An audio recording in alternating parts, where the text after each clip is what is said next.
Gracias a Dios continuamos en nuestro estudio en el libro de Apocalipsis el día de hoy. Nos toca entrar a una nueva sección de este libro. Dejaremos las iglesias atrás. El periodo de las iglesias es el periodo presente. Estamos en ese periodo de la plenitud de los gentiles, del periodo de las iglesias, y estaremos entrando ahora a estudiar ya lo que es profecía, lo que son acontecimientos futuros que le esperan a la iglesia, que le esperan al mundo, que le esperan a Israel, y lo vamos a seccionar de la siguiente manera. Ocupen su lugar un momento y ahorita leemos el texto base. Entraremos al cuarto capítulo de estas divisiones que hemos hecho sobre Apocalipsis, y bueno, iniciamos también el capítulo 4 del libro. Para nosotros la sección 4 es la revelación del futuro, que incluye del capítulo 4 hasta el capítulo 22. O sea, a partir de hoy ya estamos entrando en cosas de profecía, en cosas del futuro. No han sucedido, pero están por suceder en cualquier momento. Dentro de esta sección vamos a tener el primer punto, que es la escena celestial del trono y del Cordero, que incluye capítulo 4 hasta el capítulo 5, versículo 14. Después de esto estaremos viendo la sección número 2, los juicios de los 7 sellos. O sea, que son bastante llamativos estos juicios de estos 7 sellos. Bueno, lo estaremos tratando del capítulo 6, versículo 1 al capítulo 8, versículo 1. Después pasaremos a los juicios de las 7 trompetas, del capítulo 8 al capítulo 11. Después estaremos estudiando la visión de guerra y la salvación que se presenta aquí en Apocalipsis, del capítulo 12 al capítulo 14. Después continuaremos con los juicios de las 7 copas de la ira de Dios. Veremos los 7 sellos, las 7 trompetas y las 7 copas de la ira de Dios, que encontramos en el capítulo 15 al capítulo 16. También estaremos viendo el juicio de la religión apóstata. Esta religión apóstata que va a tomar fuerza en el futuro, en la profecía, la encontramos en el capítulo 17. Y así va a haber otros temas más hasta llegar al capítulo 22, versículo 6, pero tengan en cuenta que estos son los primeros 6 capítulos que estaremos estudiando en los próximos capítulos del libro de Apocalipsis. Estaremos entrando a lo que es la escena celestial del trono y el Cordero. La primera visión del apóstol Juan, que fue del Señor Jesús, o del Señor Jesucristo glorificado, ahora el siervo de Dios Juan pasa a describir la segunda visión. Pónganse de pie, vamos a leer ahora sí Apocalipsis capítulo 4, versículo 1 en adelante, para la honra y gloria del Señor Jesús. Después de estas cosas miré, dice Juan, y he aquí una puerta abierta en el cielo. Y la primera voz que oí era como de trompeta que hablaba conmigo, diciendo: sube acá y te mostraré las cosas que han de ser después de estas. Y luego fui en espíritu, y he aquí un trono que estaba puesto en el cielo, y sobre el trono estaba uno sentado. Y el que estaba sentado era, al parecer, semejante a una piedra de jaspe y de sardio, y un arco celeste había alrededor del trono, semejante en el aspecto a la esmeralda. Y alrededor del trono había 24 sillas, y vi sobre las sillas 24 ancianos sentados, vestidos de ropas blancas, y tenían sobre sus cabezas coronas de oro. y dentro del trono salían relámpagos y truenos y voces, y las 7 lámparas de fuego que estaban ardiendo delante del trono, las cuales son los 7 espíritus de Dios. Alabado sea el Señor. Ocupen su lugar, hermanos. No sé si vamos a llegar hasta allá. Vamos a tratar de avanzar lo más que podamos. Sin duda existe una fascinante expectativa sobre el relato del cielo. Muchos se han interesado en saber qué hay en el cielo. Algunos creen que han ido al cielo y regresado y lo han contado a sus familiares, inclusive en programas de televisión, personas que han narrado que estaban a punto de morir o en los brazos de la muerte y que entraron al cielo y que vieron cosas y que regresaron y las quieren platicar. Nada de eso es una realidad. Dios, Él en su soberanía permite quién puede visitar el cielo antes de morir. Él permite quién puede ver estas cosas y narrarlas. Uno de los a los cuales el Señor le permitió subir al cielo fue al apóstol Pablo, pero no le permitió el Señor describir lo que él contempló allá en el cielo.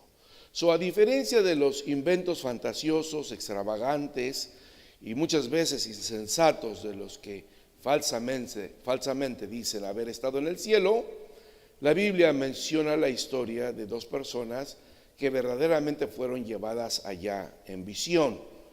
Uno es el que acabo de mencionar, el apóstol Pablo, y otro es el apóstol Juan, quien también tuvo el privilegio de visitar el cielo. A diferencia del apóstol Pablo, a Juan se le permitió dar una detallada descripción de su visión, lo que hizo en los capítulos 4 y 5 del libro del Apocalipsis. Ahora vamos a entrar a esta escena. Es llevado el siervo de Dios Juan y puede contemplar la escena celestial del trono y en el capítulo 5 del Cordero.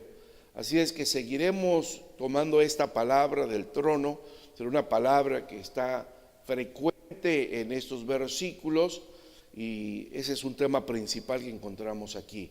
Los siguientes versículos presentan destellos de la gloria de Cristo y la adoración que Él se merece por haber vencido tanto a la muerte, el pecado y a Satanás. Aquí vemos una puerta que se abre para mirar dentro del cielo. Entonces el apóstol Juan ve a Dios que está en el trono coordinando todos los sucesos que se van a registrar en el libro. En otras palabras, hermanos, el mundo no está girando fuera de control.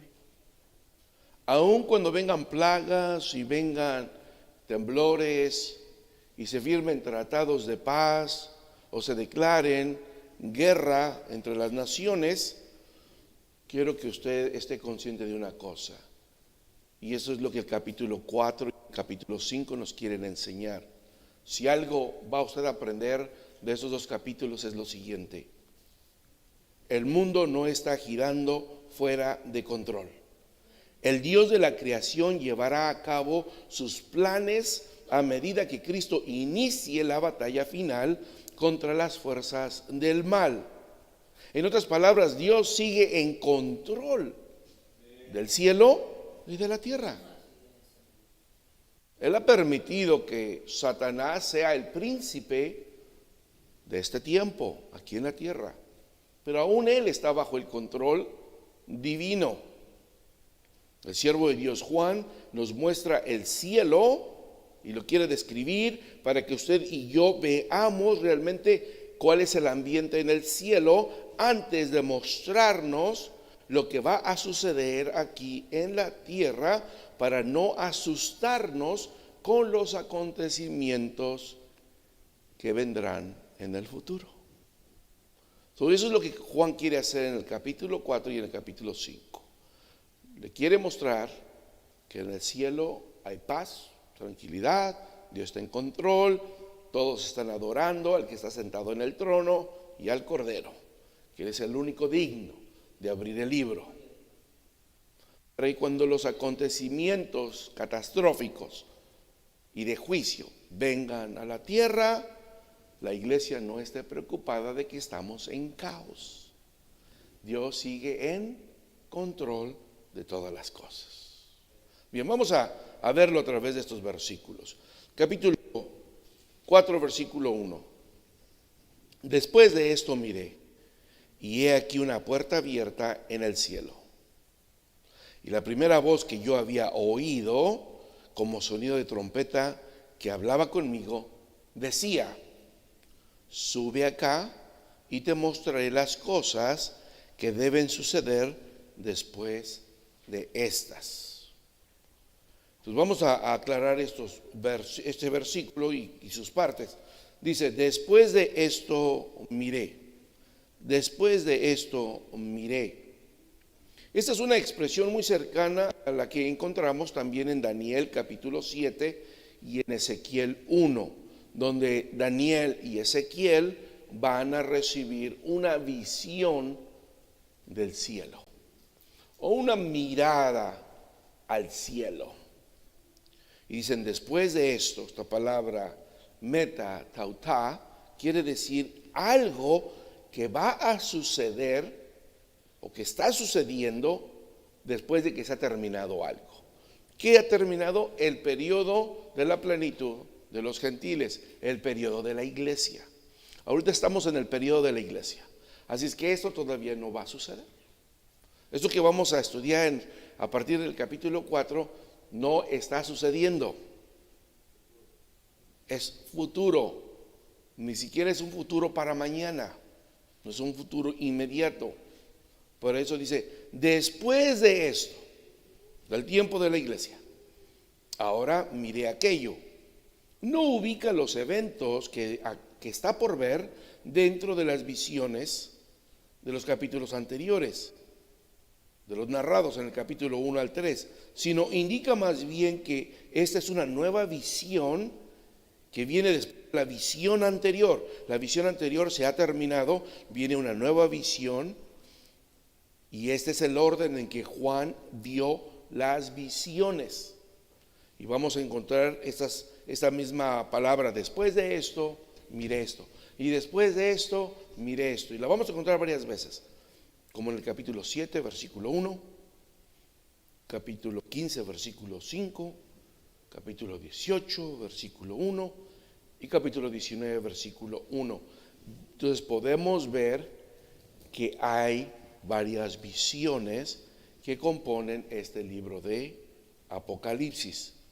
No creemos que haya sido una visión corrida de principio a fin. Fue presentada a Juan quizás en diferentes días, en diferentes ocasiones, pero se completaron todas las visiones que él iba a recibir de parte de Cristo. La frase enfatiza que la visión de los primeros capítulos de Apocalipsis da por sentado que después de la plenitud de los gentiles o el tiempo actual de la iglesia de Jesucristo en la tierra, entonces dará comienzo los eventos futuros que aquí se describen. Ahora, no estamos tan seguros que a partir de aquí los eventos se van a desarrollar aquí en la tierra conforme están descritos en el Apocalipsis. Las visiones se fueron dando así, pero es posible que los eventos no estén de una manera cronológicamente o de una manera histórica consecutiva. No hay seguridad en ello, pero lo que sí hay una seguridad es de que Juan estuvo recibiendo una visión y después otra y después otra y después otra hasta que se completó el trabajo de las visiones. Así que Juan, en el momento de que fija su vista, dice: he aquí una puerta abierta en el cielo. El verbo miré una puerta abierta en el cielo. verbo miré en su forma gramatical sugiere una acción puntual y señala la realidad del acontecimiento. En otras palabras, fue real lo que miré. No parecía que era una puerta, sino miré una puerta abierta en el cielo. Esto fue real. Semejante a lo que el siervo de Dios Esteban, cuando tuvo la oportunidad de ver antes de ser apedreado, de morir apedreado, levantando su vista al cielo, él dijo: he aquí veo los cielos abiertos y al Hijo del Hombre que está a la diestra de Dios. Hechos 7:56. La puerta abierta permite entonces la entrada personal de Juan para recibir la revelación que aparece en la escena celestial. En otras palabras, a él se le abrió la puerta, solamente a Juan, para que pudiera ver entonces dentro de esa puerta y encontrarse con lo que hay en el cielo. Dice: la primera voz que yo había oído tiempo pasado. ¿Cuándo Juan había escuchado una voz en el tiempo pasado? ¿Se recuerdan? Sí, en el capítulo 1. En el capítulo 1, versículo 10. La voz era como un sonido de trompeta o de muchas aguas, dice Juan, que hablaba conmigo. Pero yo ya había escuchado esa voz, dice Juan. La distinguí, yo ya la había escuchado anteriormente. Seguramente esta expresión se refiere a la voz mencionada en el capítulo 1, versículo 10. De ser así, la referencia directamente es al Señor Jesucristo. ¿Quién es el que estaba hablando con él? El Señor Jesucristo. ¿A quién pertenecía esa primera voz que él había escuchado? Al Señor Jesucristo. La voz es la de una persona, pero el efecto es el de una poderosa trompeta. Ahora, ¿por qué Juan la describe como una trompeta? Porque la trompeta se usaba primero, para anunciar convocatorias públicas. Segundo, para preparar el juicio que viene después de tocar una trompeta, emitir un juicio. Tercero, el sonido de la trompeta produce reverencia y temor a Dios. Y creo que por eso es que la voz de Jesús tiene estas cualidades. El sonido de la trompeta se usa aquí metafóricamente para destacar la autoridad de la voz de Jesús, el Señor soberano, que habla con autoridad y que ahora está hablando con su siervo Juan. Similar a lo que Ezequiel escuchó cuando tuvo su visión, Ezequiel 1:28. Miren, dice ahí: esta fue la visión de la semejanza de la gloria de Jehová. Y luego que yo la hube visto, caí sobre mi rostro y oí voz de uno que hablaba conmigo. Ezequiel también escuchó una voz, pero cuando escuchó esa voz, él cayó sobre su rostro. ¿Por qué? Porque reconoció que esa voz era como sonido de trompeta que produce reverencia y temor. Ahora Juan continúa y dice: es que hablaba conmigo, esta voz hablaba conmigo. Esta expresión sugiere un mensaje o instrucción dirigido especialmente ¿a quién? A Juan. Por eso es que, aunque parece en el Nuevo Testamento una equivocación cuando el apóstol Pablo está hablando de su encuentro con Jesús y dice: unos escucharon la voz pero no entendieron, y luego otros no escucharon pero vieron la imagen del que hablaba conmigo, o la luz. Parece que Pablo se está contradiciendo. No, es que algunos escucharon el ruido, pero no era la voz para ellos, o ellos no entendieron, porque el mensaje no era para ellos. Saulo de Tarso iba con mucha gente rumbo a Damasco, escucharon el ruido de la voz, el sonido de la voz, pero el mensaje no era para ellos. El mensaje personal era ¿para quién? Para Saulo de Tarso, sí. Lo mismo es esto. Dice Juan, Él hablaba conmigo, es un mensaje, una instrucción exclusivamente para el siervo de Dios, Juan, no para otro. Y cuando Jesús habla personalmente con él de una manera íntima, le dice el Señor a Juan, sube acá, sube acá. Este verbo sube está en una conjugación activa y esta forma verbal sugiere una acción urgente. O sea, el Señor le está diciendo, sube acá, pero sube ya. No vamos a esperar, sino en este momento sube acá, es urgente. El apóstol recibe un mandato urgente de subir y evidentemente entrar por la puerta que le ha sido abierta en el cielo con el fin de recibir la revelación de Jesucristo. Pero tiene que ser ya, tiene que ser ya. Apocalipsis 11:12 dice, y oyeron una gran voz del cielo que les decía, subid acá. Y subieron al cielo en una nube, y sus enemigos los vieron.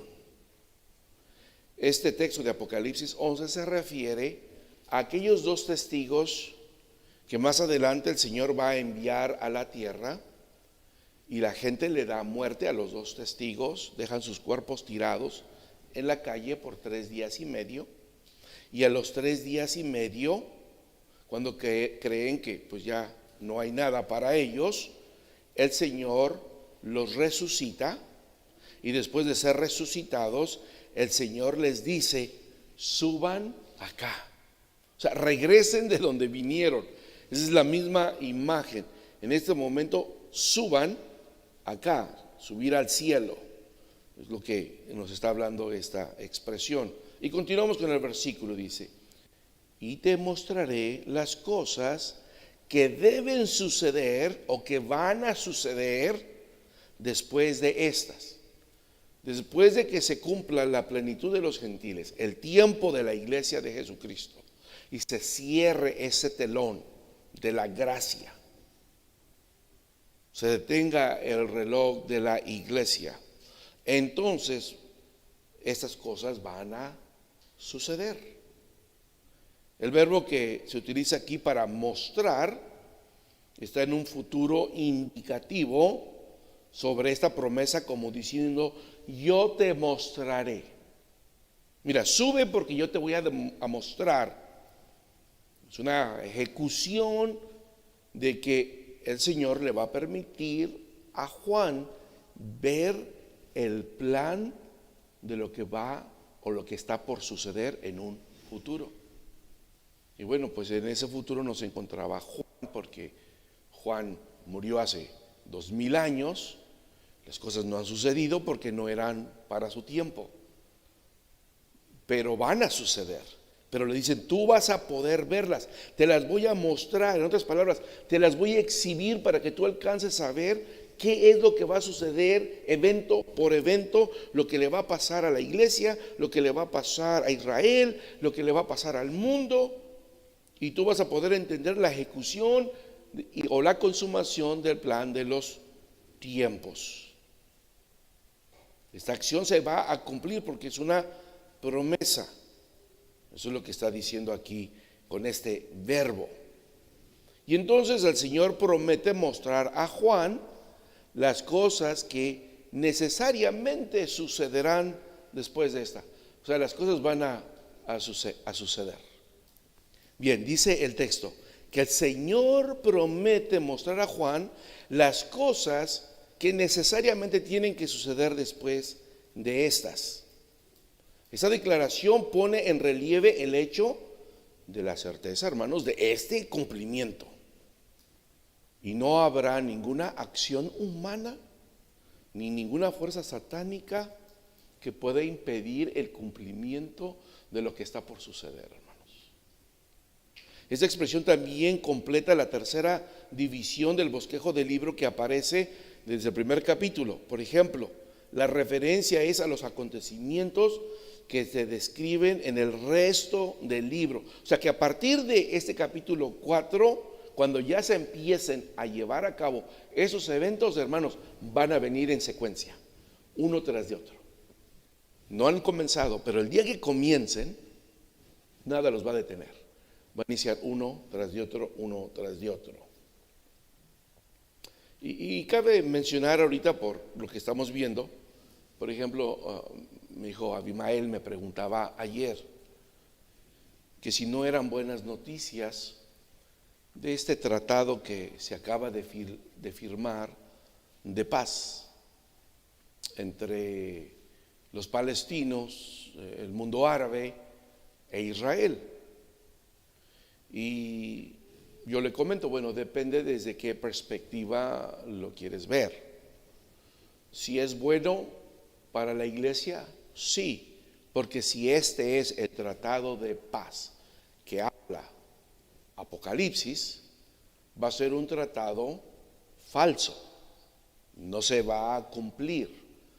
Aunque el presidente Donald Trump ha dicho que ahora sí se va a conseguir la paz, y él utilizó una palabra profética, dice paz permanente. Cuando lleguemos a esa parte en el Apocalipsis, dice la Escritura que cuando el mundo declare paz permanente, entonces vendrá el fin, la destrucción. ¿Ok? Entonces, como iglesia, si este es ese pacto de paz que está en la profecía, dice la Escritura que solo gozarán de una paz simulada por 3 años y medio.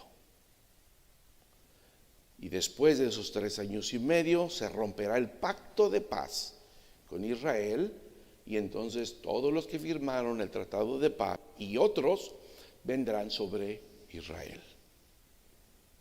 Ahora, 3 años y medio son exactamente lo que le queda a este presidente en su presidencia. Esperarán solamente los que están firmando este tratado, si este es el tratado de la profecía, solamente que el presidente Donald Trump salga de la presidencia para que se empiecen a cumplir los acontecimientos de los últimos días.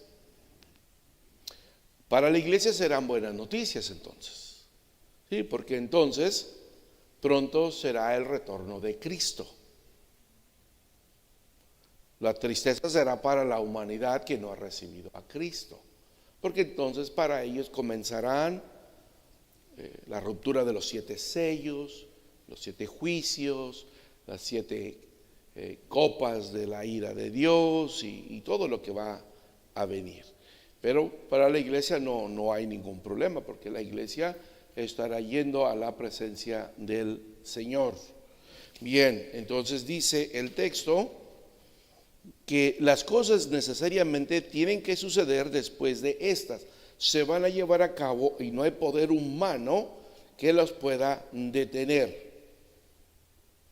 En esos capítulos se describe lo relacionado con el día del Señor, que abarca los juicios de la gran tribulación, la venida de la gloria o la venida en gloria del Rey Mesías, el reino mesiánico y la creación de los nuevos cielos y la nueva tierra.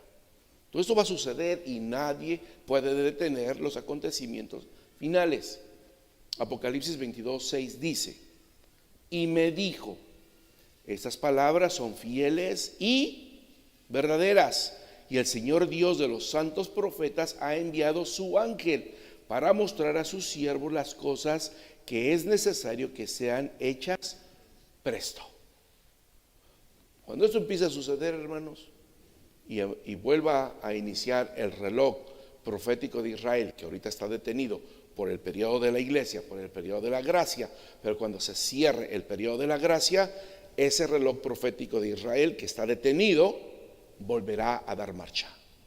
Y entonces todos los acontecimientos, dice Jesús, son verdaderos, así como se los expliqué a los santos profetas, enviado este mensaje por su ángel, para que vean que todo esto va a suceder presto, dice el Señor.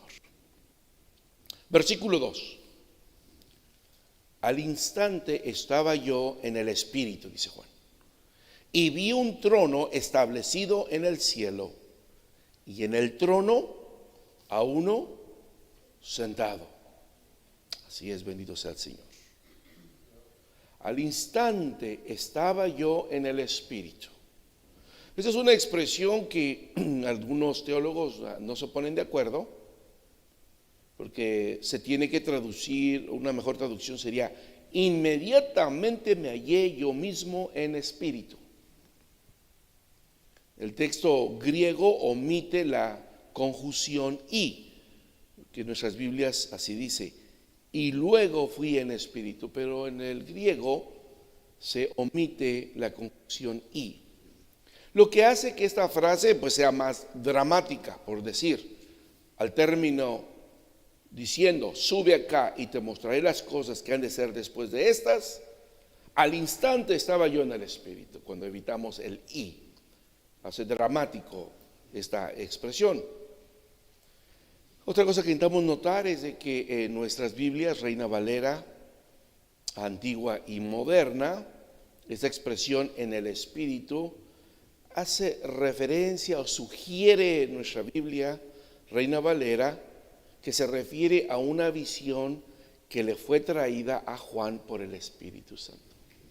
Porque nuestra Biblia dice en el Espíritu, y la palabra Espíritu empieza con una E mayúscula.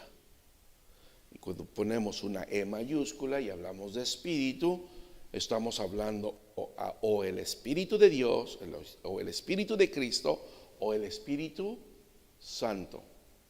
Sin embargo, no creo que está haciendo referencia a que Juan fue llevado en el Espíritu Santo, o que el Espíritu Santo le haya traído una revelación a él, sino que él fue transportado su espíritu al cielo.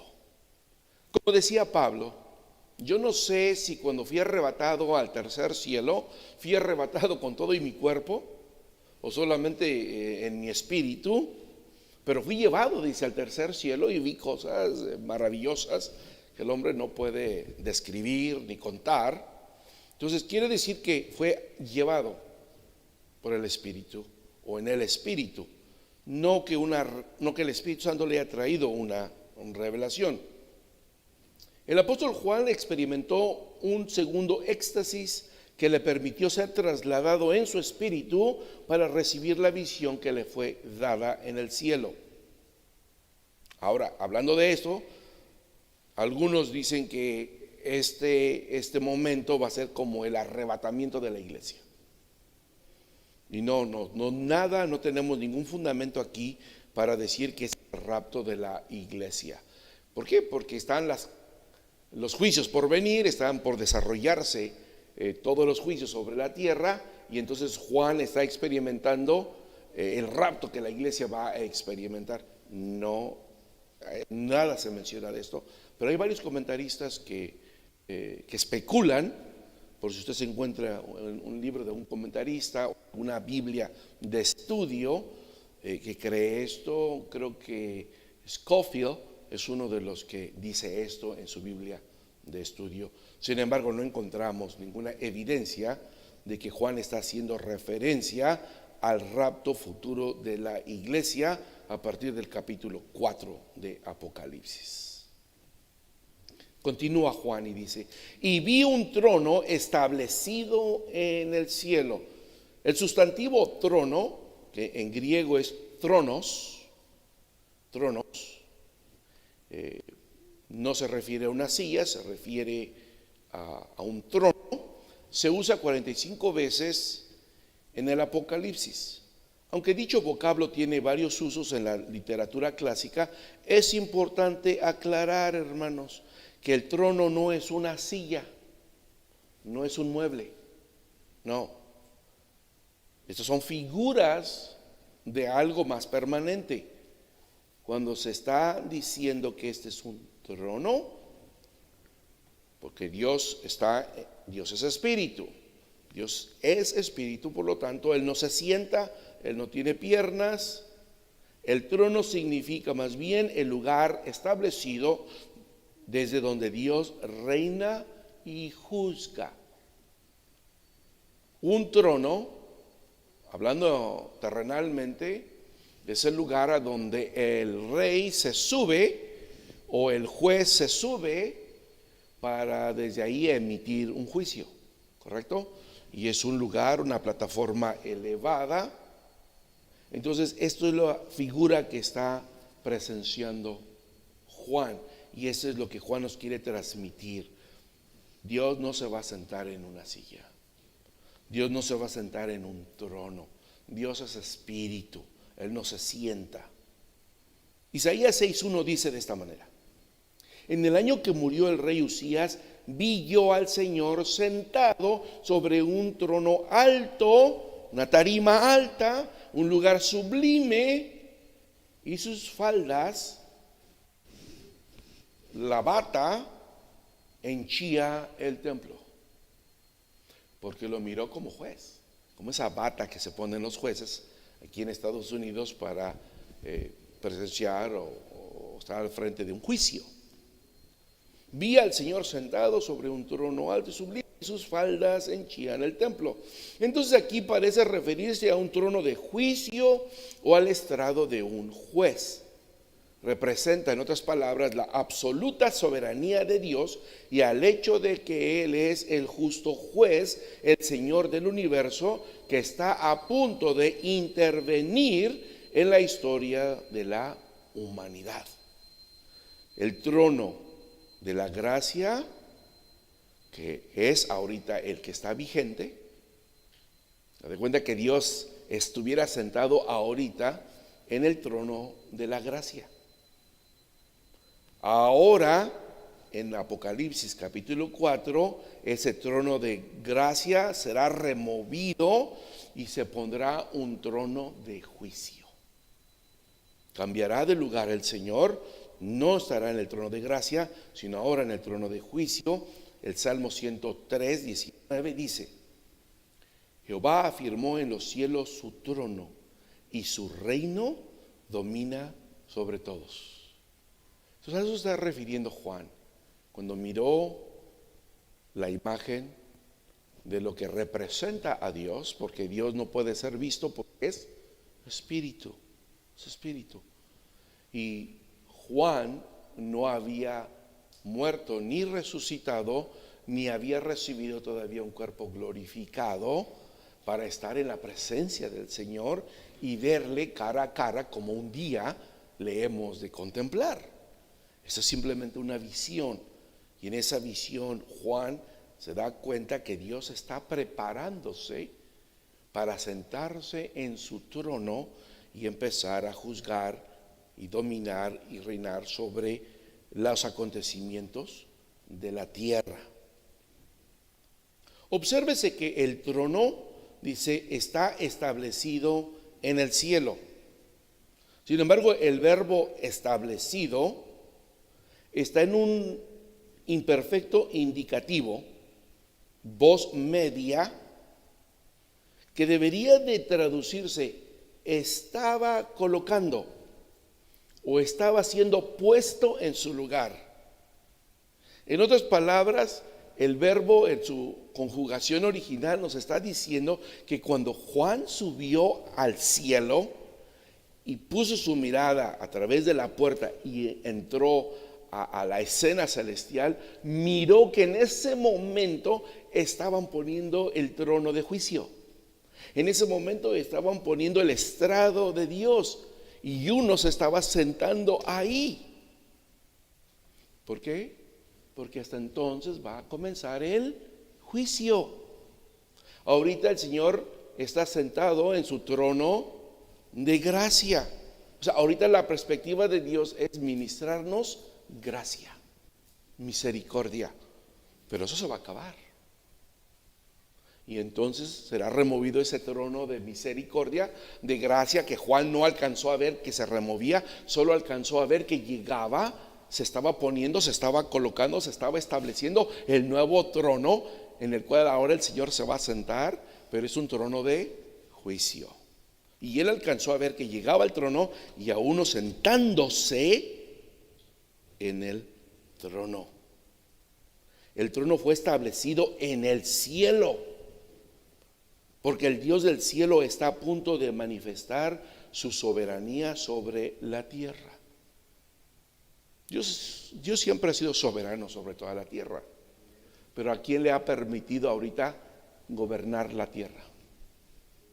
Al diablo, al enemigo. A él le ha permitido que él sea el príncipe de este tiempo, ¿o no, hermanos? ¿Se han preguntado ustedes por qué? Porque Satanás no va a hacer nada bueno por la sociedad. Él es el padre de la mentira, es el padre de todo lo malo. ¿Por qué el Señor lo deja o lo pone como el príncipe de este tiempo? Creo que por dos razones. La primera, porque la sociedad le ha dado la espalda a Dios. La humanidad en general le ha dicho al Señor: tú no vas a gobernar sobre mí. Yo me voy a gobernar solo. Yo tomo mis propias decisiones. Yo tengo mi mente desde el huerto del Edén, donde probé del fruto prohibido del bien y del mal. Desde entonces soy una persona súper inteligente y sé tomar mis propias decisiones y tomar mis propios caminos. No te necesito. Entonces, en respuesta a eso, dice el Señor: bueno, si no me necesitas, ahí te va Satanás para que él gobierne sobre la tierra. Y Satanás lo único que va a hacer es que te va a infligir dolor, va a traerte enfermedad, va a traerte amargura, va a traer tristeza, dolor, lágrimas, penas a tu vida. Porque no quieres que yo gobierne, tú quieres gobernar, bueno, ahí vas a tener a Satanás. Y también para recordarle a la iglesia que Jesucristo ha vencido a Satanás y que los que hemos aceptado a Jesucristo como nuestro único y suficiente Salvador, también hemos y podemos vencer a Satanás, que él ya no es parte de nuestra vida, no influye sobre nuestra vida, anda como león rugiente efectivamente, pero busca a ver quién se descuida. Pero mientras el cristiano no se descuide y no se suelte de la mano del Señor, Satanás no le puede hacer absolutamente nada. Y para que el cristiano no se suelte de la mano de Cristo, sino de otra manera también estará despedazado por el enemigo de toda justicia. El trono fue establecido en el cielo. Y entonces dice, antes de terminar el versículo 2: y miré a uno sentado en el trono. Yo creo que todos queremos saber quién es este sentado en el trono. Juan no toma mucho tiempo para explicar, simplemente dice: y miré a uno sentado en el trono. Esta expresión sentado en el participio presente de voz media significa sentándose, o en la acción de sentarse. En otras palabras, Juan alcanza a ver cómo el trono llega y alguien se empieza a sentar en ese trono. Como cuando estamos en la corte, y yo creo que la mayoría de nosotros nos ha tocado un día estar en la corte, aunque sea de tráfico, y está usted ahí platicando con documentos y esperando el momento, y dice el oficial: todos pónganse de pie, porque va a entrar el juez. Entonces algo así miró Juan. Cuando él se asoma, cuando él mira, ve que uno entra y se sienta en el trono. Es el acto mismo de ver sentarse a alguien, o alguien sentándose en el trono. Esta postura denota que se está sentando para reinar, para juzgar, no para descansar. No es que está cansado y se va a sentar para descansar, sino más bien como los sacerdotes del Antiguo Testamento, porque encontramos en Apocalipsis muchas figuras del Antiguo Testamento.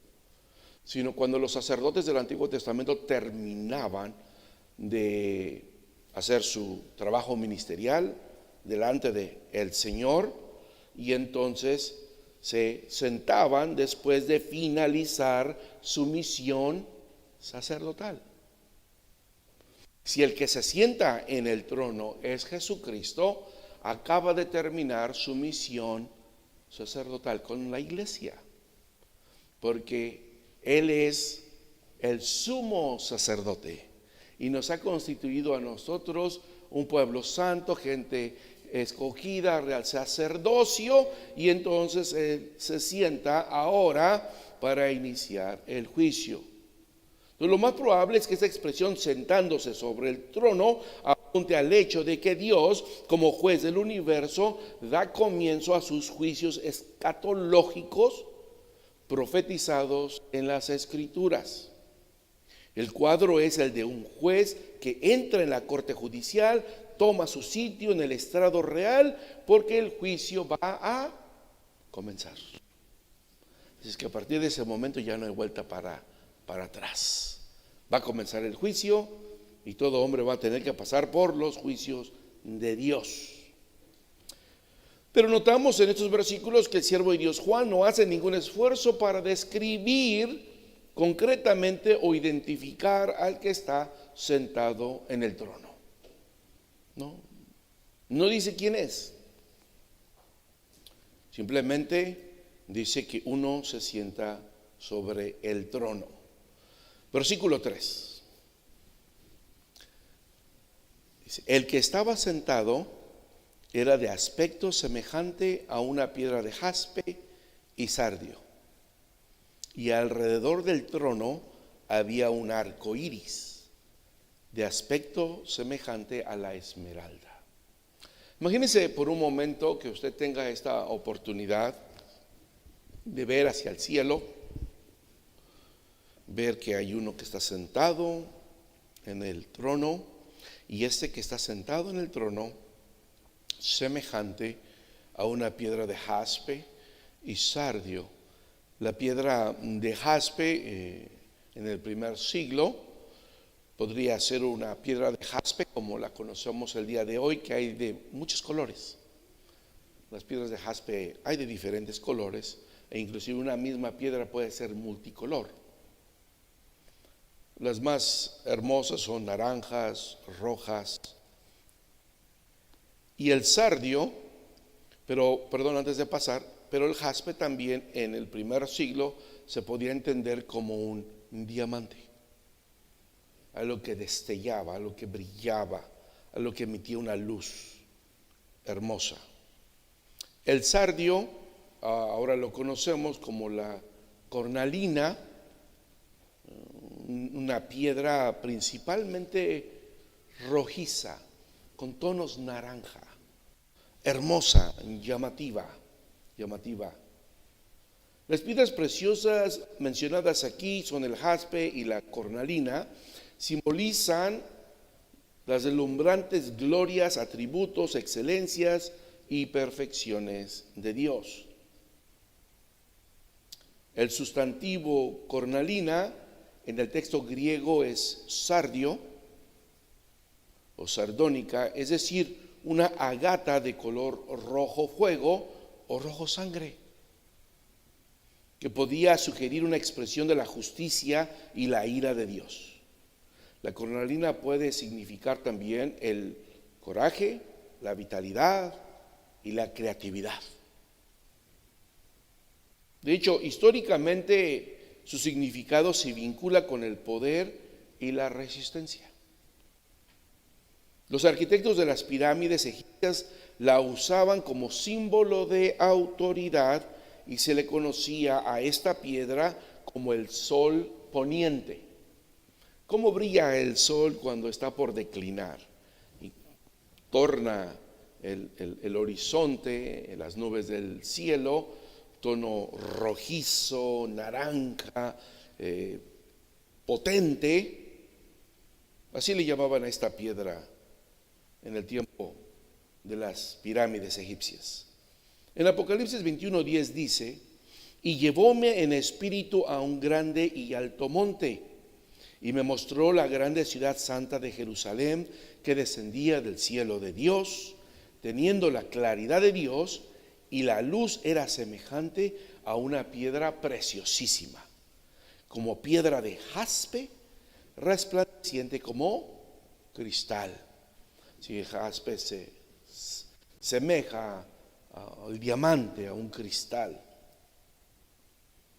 Creo que las palabras de William Hendrickson son muy apropiadas al comentar en este texto.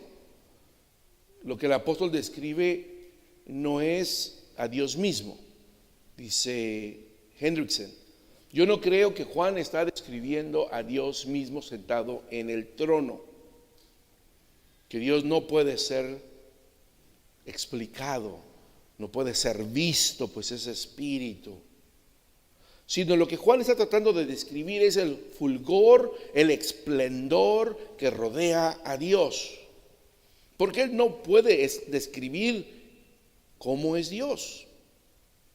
En la primera visión se le presenta como rodeado de lustre resplandeciente de un diamante, claro como un cristal, blanco, fuego consumidor, simbolizando la santidad de Dios.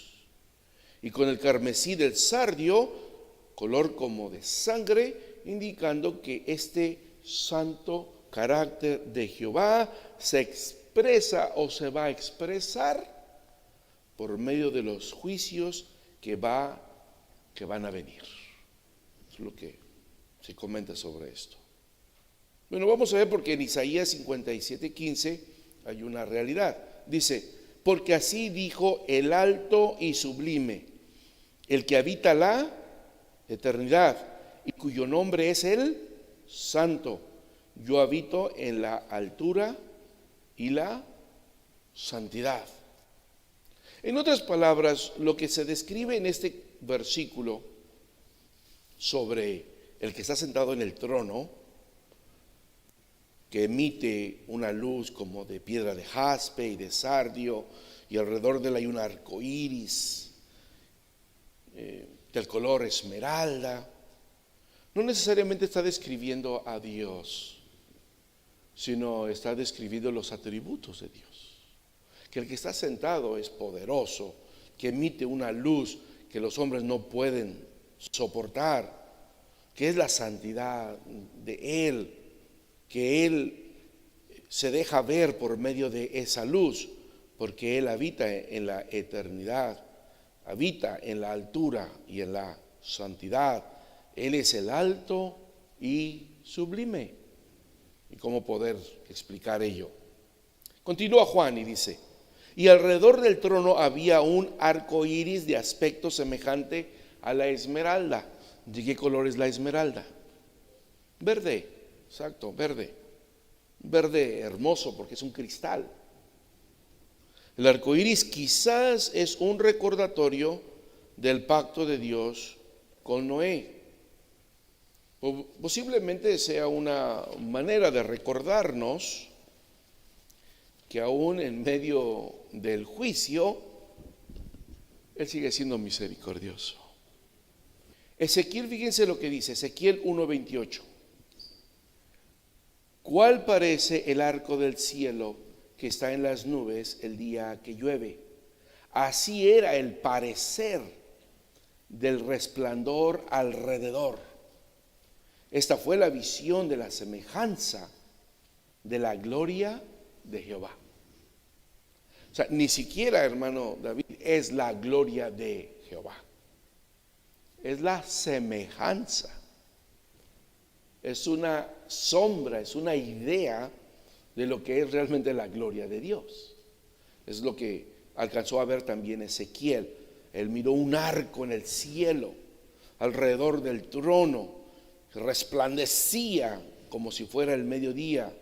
Y dice él, esta fue la visión de la semejanza de la gloria de Jehová. Ni siquiera era la gloria de Jehová, sino algo semejante, algo parecido. Cual sea la realidad, hermanos, el arco iris parece ser un círculo completo alrededor del trono, semejante a una aureola luminosa. O sea, no era nada más medio arco, sino era algo completamente redondo. Posible que así, completamente redondo así. No solamente el arco, sino la palabra que tenemos en el griego es una aureola luminosa. La esmeralda es el color verde y posee la cualidad de atemperar el deslumbrante brillo del jaspe de majestad y el fulgante rojo de la cornalina del juicio. En otras palabras, que esos dos tonos del rojo de la cornalina y el brillo del diamante del jaspe son de alguna manera minimizados, filtrados por el verde esmeralda para que no le dé directamente en los ojos a Juan y lo deje ciego. Pero este conjunto de una luz brillante, de un rojo carmesí y de un verde esmeralda hacen una imagen realmente maravillosa a la semejanza de lo que es la gloria de Dios.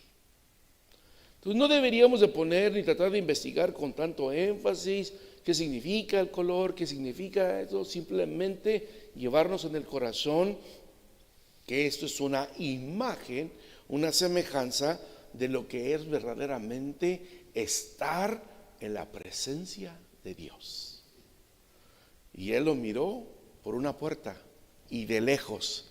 Él no estaba cerca del trono.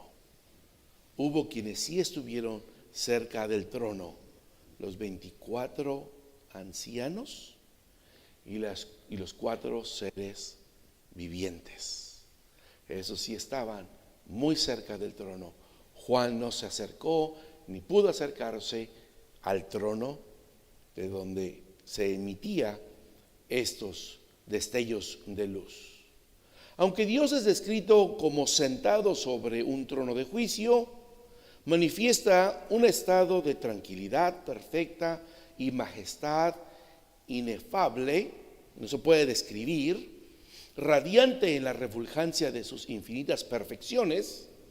El juicio de Dios es determinado por lo que Él es en sí mismo, condicionado por la luz y las perfecciones de su propio carácter.